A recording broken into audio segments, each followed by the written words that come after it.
we're back. All right. Well, Right into it. Well, here it is, Friday, Extraordinary Times, third one for the week. I'm AJ. I'm Jeremy. And here we go. All right, first off the docket today, something possibly a little bit depressing, but I figured it needed to be covered. Over in Brownsville, Texas, a kid in a middle school has been shot.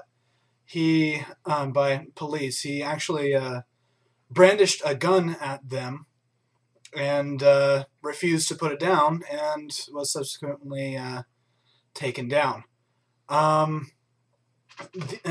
We were going to cover this on Wednesday, but there was almost no information at that point, and so put it off till today. Probably a good thing, because we've got a lot more info now, like the fact that the gun the kid was holding was a pellet gun.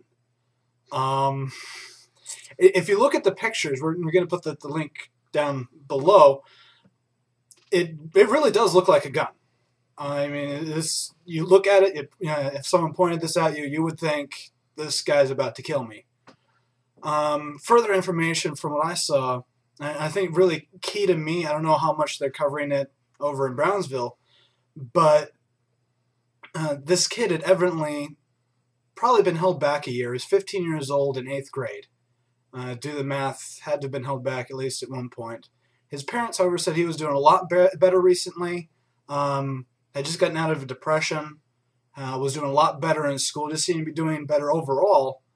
And then suddenly pulled this stunt. So, this is my personal opinion. Don't take it as news. Probably suicide by a cop.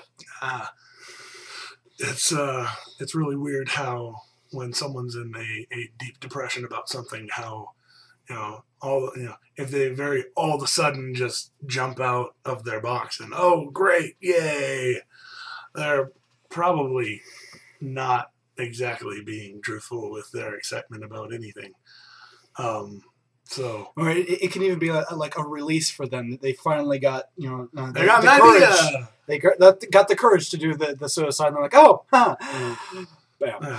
But yeah, just a little note: if someone does happen to pop out of a deep depression around you, and suddenly just seems so happy, I want to watch them a bit closer. If it is that they did pop out of it, well, the cool. thing is, your friends who are into depression, or children, or anyone that it just talk to them, be a part of their lives. If they are really, really struggling, they need you.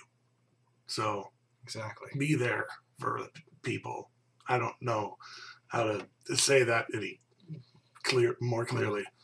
The one other thing I wanted to cover in this is, the kid was shot 3 times, twice in the chest, once in the back of the head, so probably due to multiple cops.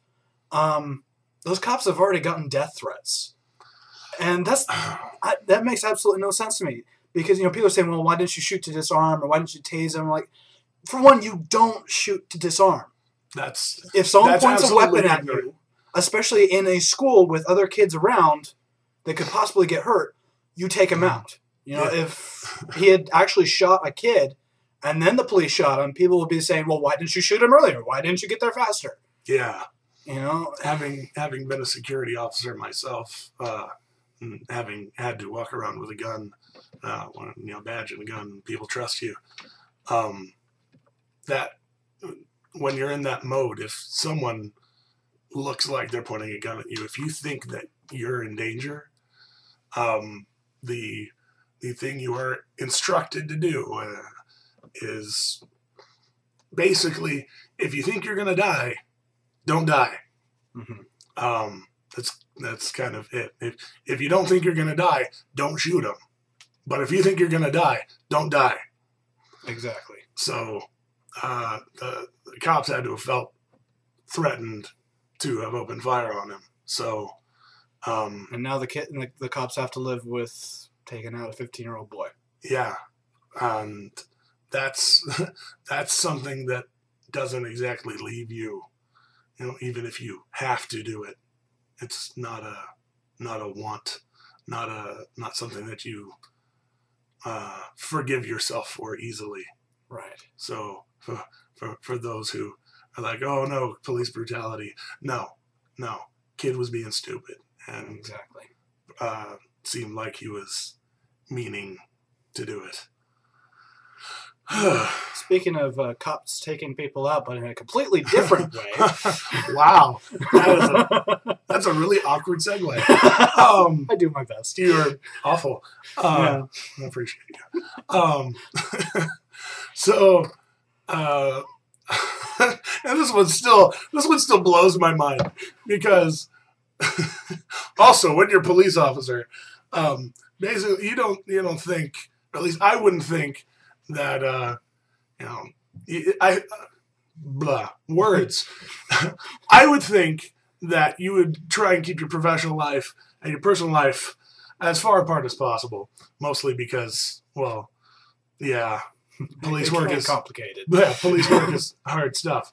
But this this cop in Chicago pulled over a lady and issued her a ticket. She was, what, speeding or something? Yeah, it's a $132 speeding ticket. Yeah, and he wrote her the ticket, and then apparently, noticed she was single and this and that and the other, and tracked her down however he did, either remembering her address or writing it down on the side. Or, as she says, she thinks he tracked her down in the DMV database, but there's no proof behind that. There's no proof behind any of it.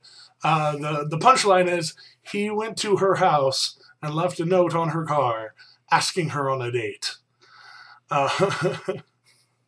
It wasn't even that forward. It was, he says, I did cost you $132. Least I can do is buy you dinner.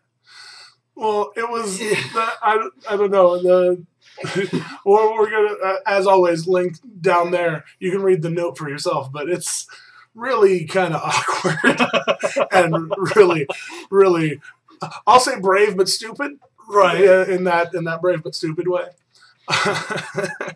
I can't get enough of how just awkward it is. Even though it's as awkward as it is, I don't know if I agree with her reaction to all this.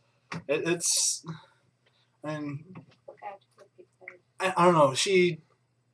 I thought you were going to cover that. What? What, her reaction? Oh, yeah. Oh, wait. That wasn't the punchline. The punchline was she sued him. Holy crap.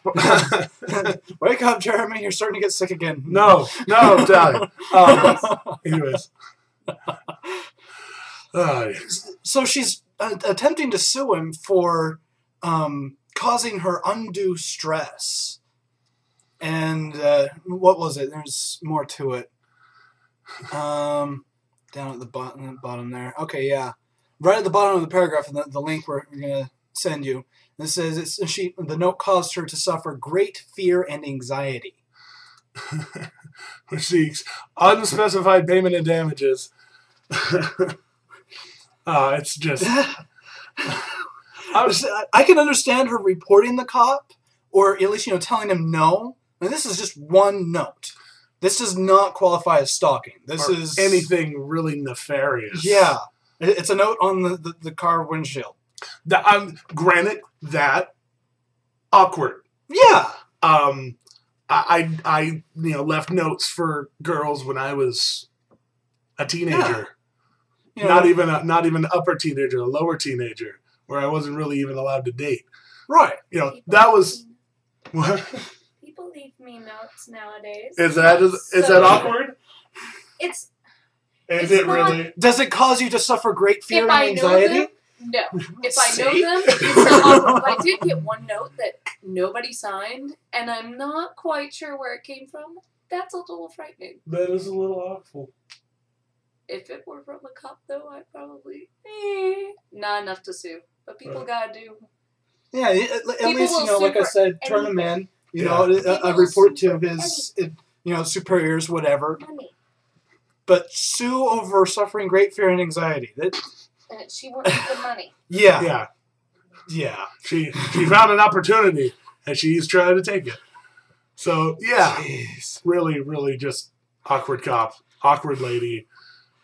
Awkward. Jeez. Well, speaking of awkward. awkward. Oh, man. Denver's seen something really awkward recently. It's a great day for awkward stories, let's tell you. It is. It really is. So, in Denver, there's this museum dedicated to this man, Clifford Still, a... what kind of artist do they call him? He's allegedly an artist or an abstract artist? Abstract art. That's what it is. You know, the modernist abstract movement. It started a while back. That looks like peeling wallpaper and stuff like that. Moving on. Well, this woman got drunk, saw this painting of his in this museum, and began to punch it. Scratched it, then dropped her pants and started rubbing her butt against it. She even went so far to try to urinate on it, but evidently missed. How can you miss?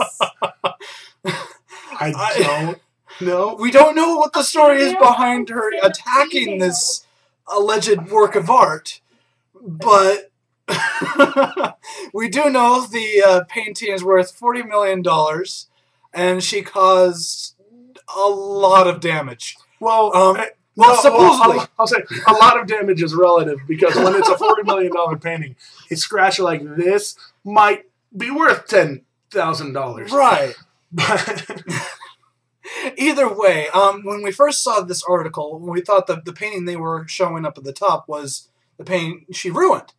And then we looked closer and realized, no, that is actually just a picture of another one of his works of art that's completely undamaged. So we found another article that shows the one that's been damaged, and really, I can't tell the difference. No, it's bad. I'm not sure about bad, but it's definitely eclectic. It's psychotropic. It's the kind of thing you would appreciate if you were on mushrooms. Right. You know, it's from 1957, so, you know, those old mushrooms that helped the Beatles become great. I don't know. Right. We do not condone drug usage, by the way. Just that is a disclaimer. Yeah. Either way, it's been, like I said, awkward, but really wonderful week. Really great week. Let's be fair. It really has. Anyway, we need more stories as always. allthingsextraordinary@gmail.com.